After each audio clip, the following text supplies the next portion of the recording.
Hey everybody, this is Duddy Brains, and welcome to my Strength Stack Molten Strike of the Zenith Juggernaut guide.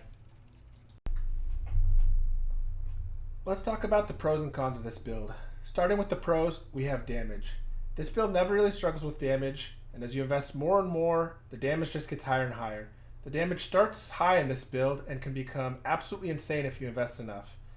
As you progress the build, you actually end up sacrificing damage to gain tankiness and quality of life. And again, you don't really mind losing damage because you have so much that losing a little bit doesn't really make too much of a difference. Next, the combat recovery of this build is insane. With life gained on hit as well as instant life leech, even on lower investment, as long as you're able to hit a monster, you will always almost instantly heal back up to full. Next, we have the tank possibilities of this build. This kind of goes both ways because at lower levels of investment, this build is definitely not super tanky, but at high investment, this build can become absurdly tanky. In the showcases at the start of this video, I show how the build can just eat Uber Exarch ball phase and not dodge any of the balls and not come close to dying. I also have a showcase showing Giga Blight and face tanking 20 to 30 Blight bosses at a time and my HP never really moving. This segues us into our next pro, which is that this build can farm juice content. Simulacrums, Deep Delve, Valdo's maps, Giga Blights, 8-mod T17 with Risk Scarabs. This build can farm all of that. And finally, this build scales insanely well with currency. The more you invest, the better it feels, and every upgrade feels meaningful. Next, let's talk about some of the cons of this build. Firstly, this is not a league starter and not SSFiable. I have played this build multiple times over multiple leagues, and I always reroll after 4 to 5 days of farming on a more traditional league starter. Last league, I league started Slams and rerolled into Zenith. This league, I league started Wands and rerolled into Zenith. And again, this build is not SSFiable. This build requires 2 uniques, Crown of Eyes and Replica Alberons to begin playing with, and both of these are fairly rare. Next, the build is expensive. I will usually reroll when I have around 150 divines to begin with. People will play this build on less. They'll play an elemental version without Replica Alberons, for example, but in my opinion, the build just feels bad on less investment. Going back to my previous comments on tankiness, how tanky you are is directly tied to your investment. And again, at lower investment, I have received the complaint a couple times that this build is squishier than people expected. The build can also feel a bit clunky. You do use Leap Slam that can be both a pro and a con. You have super fast attack speed, so you can Leap Slam really fast, but some people just find it annoying. The gameplay and maps is more or less you're just Leap Slamming around to packs, and then you have to stand still to kill the monsters on the screen. And lastly, this build is just not a map blaster. No matter how much currency you invest, it's never going to feel like a bow build or a juiced up Penance brand character for blasting maps. Let's get into the mechanics of this build and discuss how strength scales up with multiple scaling vectors to allow this build to become an endgame monster. Strength deck has been around for a long time, but it was really taken to the next level in Heist League when Replica Alberon's Warpath boots came out. The important line on these boots is adds 1 to 80 chaos damage to attacks per 80 strength. These boots turn strength stacking into a chase endgame build that scaled heavily with currency and that you could dump infinite money into. In 3.23, transfigured gems were added into the game, and we got the transfigured version of Molten Strike called Molten Strike of the Zenith. Molten Strike is a skill that goes way back, and despite being nerfed multiple times, it has remained a staple in PoE over the years. It is a skill that does a melee hit and causes molten balls to launch outwards. Molten Strike of the Zenith causes projectiles of every 5th attack to deal 800% more damage, meaning that this skill will want as much attack speed as possible so we can proc the 5th attack with the huge more multipliers more often. This is where the Juggernaut ascendancy comes into play. As we open up the tree here, we can look at the undeniable node. Using the undeniable node, we are able to scale up our attack speed with strength. This node reads plus 500 accuracy rating, 1% increase attack speed per 150 accuracy rating, and gain accuracy rating equal to twice your strength. So as we scale up our strength, it increases our accuracy rating, which in turn increases our attack speed, which allows us to proc that giant 800% more damage hit more often. But it doesn't stop there. This build uses multiple scaling vectors to take its damage numbers to the moon. On top of all this, we use the Iron Will Keystone, which causes our strength to increase our spell damage.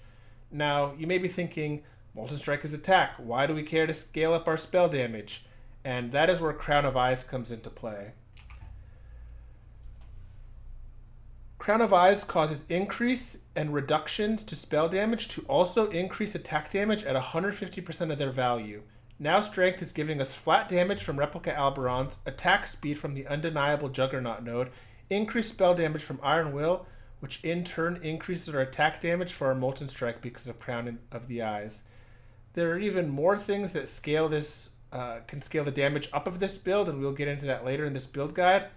But this is the basic setup that allows Strength to become our one-stop shop to scale up all of our damage. And that is one thing that this build has, and that is tons of damage. Alright, so let's go over the build. I'm not going to go over each one of the POBs and each one of the pieces of gear, but I am going to go over some commonly asked questions I get, some of the different pieces of gear, and go over why I swapped things and why I changed things, and why I made the upgrades that I did as the POBs progress. So I will have my PoE Ninja Profile linked below. That does allow you to look at the time machine here. You can look at week 1, week 2, week 3, etc. See the upgrades that I made throughout the league. I do want to give a shout out. I am not the creator of this build. I have played this build a lot, multiple times over multiple leagues, but Connor Converse, aka One Mana Left, is the creator of this build. Check out his channel. He has a lot of great Zenith resources as well. So this is my week 1 PoE Ninja Profile. Starting off, a question I get asked a lot is about Iron Fortress, and I personally just think that Iron Fortress is a really great starting unique. It's cheap, it provides a lot of damage, it gives you some block, it gives a ton of strength, so I think starting with this early makes a lot of sense. I will go over when I swap to a rare chest as we get a little bit later into the POB, but a lot of this stuff is just kind of cookie cutter. The amulet, the ring, the belt, the gloves, they're mainly just going to be to fill out resistances as needed while having strength and as much maximum life as possible. All of the details on those pieces will be included in the POBs linked below. To start off, I do use tri-elemental flasks. I do want to make a note that before Mage Blood, you do want to have capped resistances before your flasks are active. I use them mainly for the maximum resistances. It's not like when you have Mage Blood, so once you have Mage Blood, you can use your flasks to cap resists, but before, I would not. Another question I get asked about a lot is about the Natural Affinity. So I mainly Delve.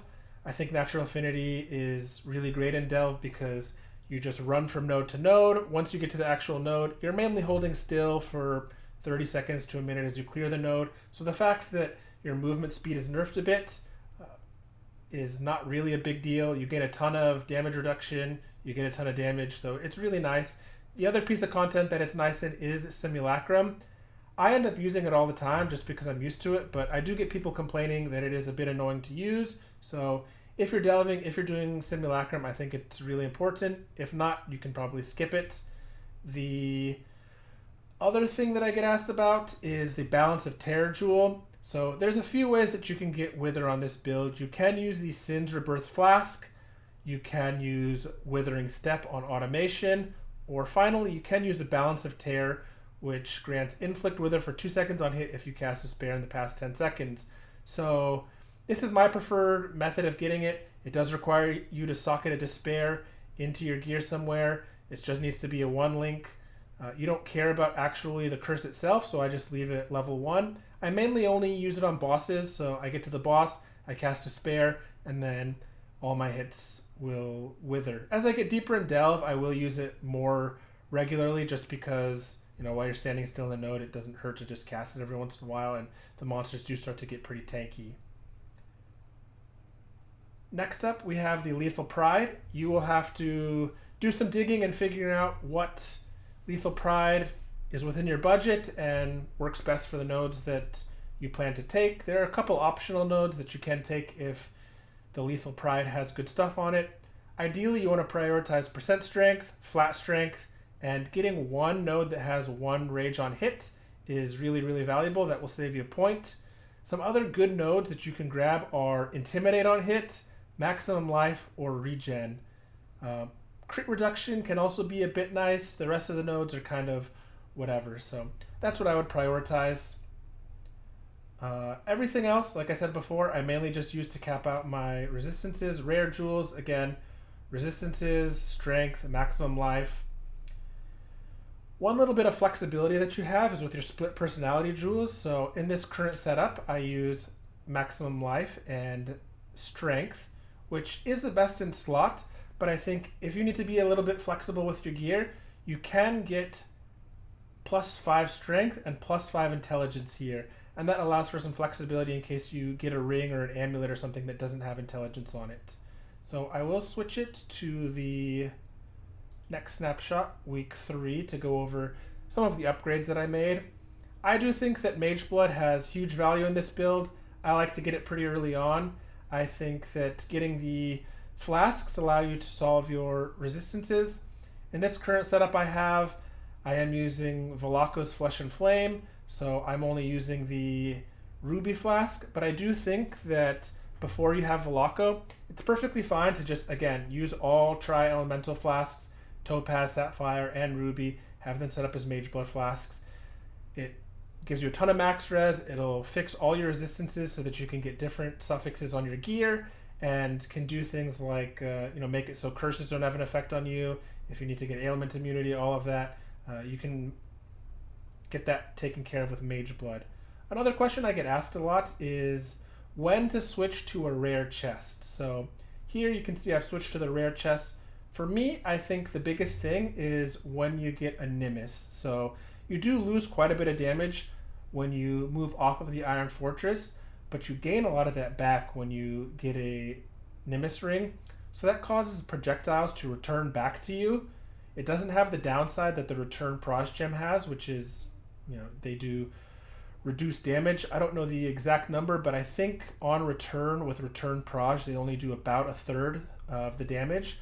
With Nimbus, they do full damage on the way back, and the downside of projectiles are fired in a random direction doesn't really matter for this build. So once you get the Nimbus, I think swapping to the rare chest is really nice. It gives you a lot of tankiness. It allows you to get crit immune using this essence modifier here. You can see fracture 10% reduce extra damage from crit. Per endurance charge, we have 7 endurance charges, which gives us 70% crit reduction.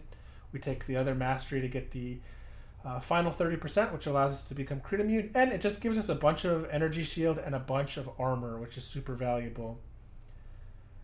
I get asked a lot about the difference between a double influence sword versus the spell damage chaos sword, which is linked in the beginner POB.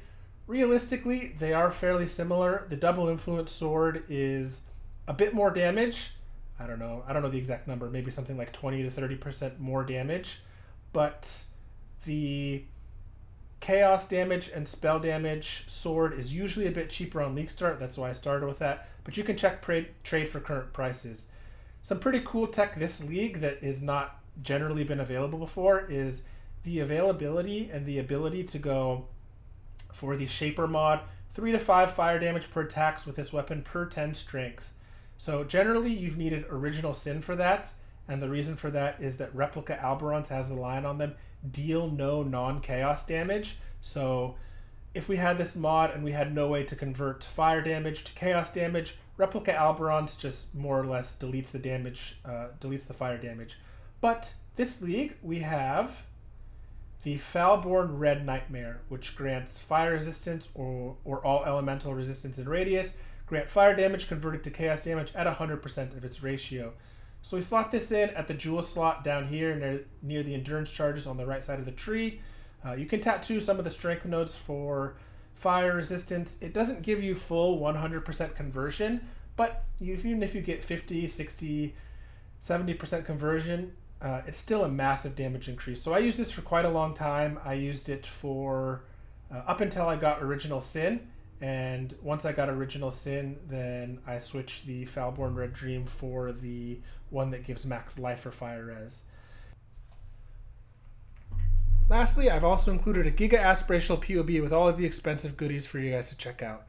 If you've made it this far in the video, I just want to say thank you for sticking around. A like on the video and a subscribe is hugely appreciated. I will have a link to my Twitch below. I'll be streaming my spell sporadically, just going down in Delve until I hit 6K. Nothing super regular until next league start probably.